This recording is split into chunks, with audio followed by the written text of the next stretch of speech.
Nais pa sa karon sang kampo Nanday Mayor Jeck Treñas kung sino ang Magabulos sa pwesto nga ginbili ni Anay Public Safety and Transportation Management Office head Mr. Jeck Conlo matapos nga nagbiya ini sa partido. Suno kay Executive Assistant to the Mayor Treñas, madamo ang nagpabutyag nga mag-upod sa ila matapos magbiya si Conlo apang Padayon sa gihapon nga ginaistoryahan ini sang ilang nga grupo. Dugang pa sa natundan nagnarespeto sang alkade kag nag-istoryahan sa ni Conlo antes hindi mag-resign sa iya pwesto kag magdesisyon hindi na magpapili para sa 2025 election. As of now, kay si PSA mo head natin si Jeck Conlo, nagambal na nga hindi magpadalagan.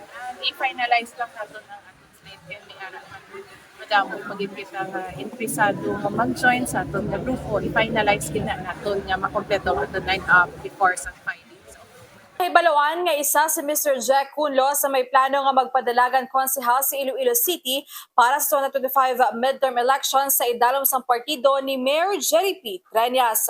Report na gikan sa Iloilo City ini si K5 Gina para sa kampiyon nga balita serbisyo publiko kang kalingawan sa Iloilo. K5 News FM. Ang ining balita ang ginadulong sa inyo sang DTX Coffee Mix. Himo sa natural nga sangka pareho sang amarkuso, chia seeds, sugared cane extract powder. DTX Coffee Mix. Nakakapi ka na, naka-detox ka pa. DTX Coffee Mix. Mabakal sa mga butika.